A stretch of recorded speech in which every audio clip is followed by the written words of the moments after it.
نعم، عبد الرزاق الصنعاني عالم من علماء اليمن، كان يحدث في الحرم المكي والناس ملتفون حوله.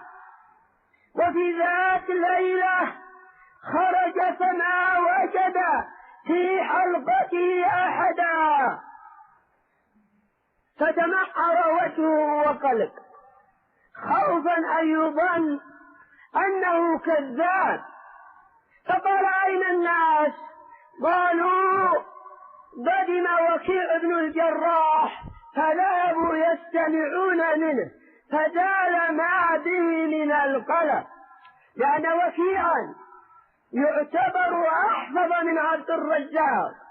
فإسحاق بن راهويه يقول: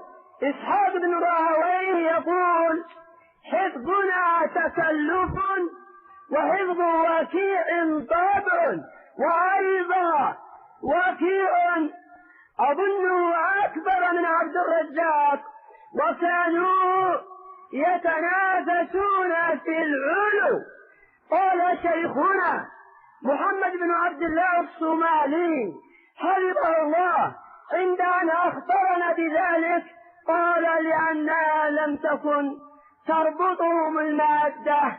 نعم، كانوا يذهبون لتحصيل العلم النافع ولا يبالون بالدنيا.